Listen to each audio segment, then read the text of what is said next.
We're here today with Dr. Randy Resnik, a prosthodontist from Pittsburgh, Pennsylvania, an instructor at the MISH International Implant Institute, an author, and a well-respected worldwide lecturer. Welcome, Randy. Thank you, Neil. So, for someone with as much training and as much experience as you have, even for you, there was a first case in private practice. Can you tell us, when you're in practice, about the first case that you did? Yes, my first implant in private practice was 1991. I had just graduated from my implantology fellowship, and I started a practice in one of the suburbs of Pittsburgh, Pennsylvania. Started from scratch? Started from scratch, yes. The first case actually was a subperiosteal implant, and it was a friend of mine's mother who needed it, mandibular subperiosteal.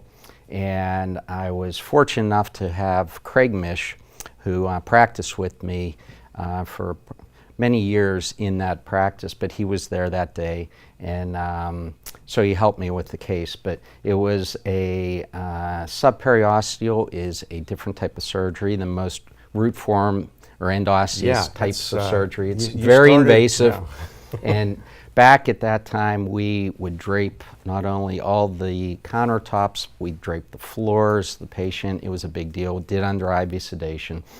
And Craig was a great help because he was a pioneer in a lot of the bone grafting, the chin graft, symphysis, and the ramus, and he was just great to have around. So that was my first case, but it was probably one of the most invasive surgeries to start as your first case in private practice. How about your first solo flight?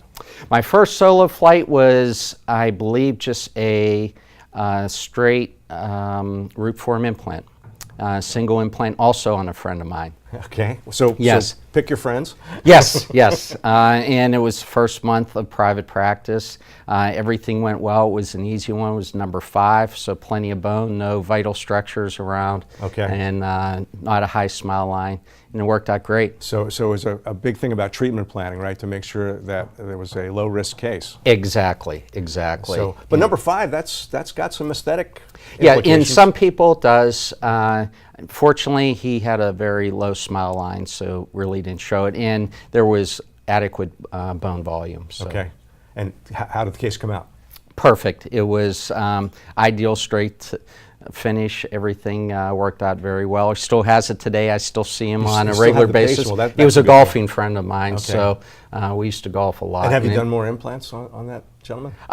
No, that's the only one he's ever needed. He had some trauma there, and it was actually bone graft after the extraction and then implants. So, so you did like a socket preservation type yes, exactly. procedure and came back and did it. Okay, so that was over a fairly long period of time. Yes, and back in, that's 25 years ago, we would wait a longer period of time. I think after that socket graft, we waited almost a year before I placed the implant. Wow, so, wow. So, and back then it was probably an autograft?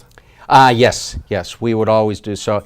I actually did that at the university when I was a resident, and then came into private practice for the implant. Nice. Okay, so 25 years ago, how did you restore that single tooth?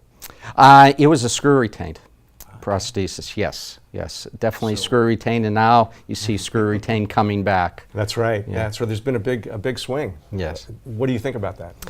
I think it's good. I think it's good. Definitely the cement retention is a problem with so many cementable prostheses. We're seeing it, the studies are show it's a significant problem, so you can avoid it. The only issue that I see is the implants have to be placed in the right position. Right. So if you have the implant malpositioned in any of the planes, then you have a problem with the screw retained prosthesis. But you do teach safe ways to do cemented cases. Exactly, definitely, yes. Yeah, we have a whole protocol on, and that will be in the complications book too, so step by step on how to prevent the cement retention. So what about some advice for the dentist who he's taken some courses, he's ready to start? what advice would you give him before he does his first case in his office? Number one, make sure that they have everything available for the surgery. I can't tell you how many phone calls I get when the doctor says, well, you know what, I was planning on putting a 13 millimeter in, but I don't have that much bone. I need 11, but I don't have another implant. So, and as we were talking before, that's why with the Han implant system, with the packages that you have, they get a full array of implant sizes. Right. So, but it happens so often, especially early on their learning curve, that you need an implant below and one longer, and also in width. So a different dimension and width also. And the perfect case, what would you say is the perfect case for a doctor to do as his first one? Personally, I would say a number 4 or number 5, anterior to the sinus, plenty of bone, not in an aesthetic conscious patient or a low smile line patient. The problem with the posterior single tooth implant is sometimes access is difficult. Sometimes you don't have enough bone above the nerve, and you want a buffer zone, especially on your first implant.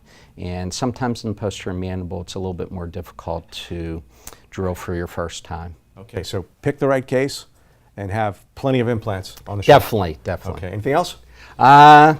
Not just Eat a start good doing it. breakfast? Yeah, eat a good breakfast. But it's always difficult for the doctor to get started in implants. You have to do your first one, and that's why at the Mission Institute we always push doctors, do that first implant.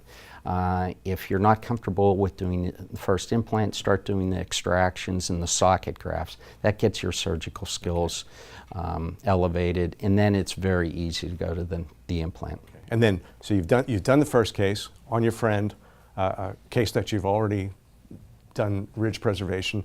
What about the second case? What was that like? Second case was a anterior mandible, 5 implants on a patient, an edentulous patient. And I still see that patient. Wow. Okay. That's yes. great. And that was probably back then was a hybrid? Yes, it was a hybrid. It was Okay. a hybrid, yes. Very good, very good.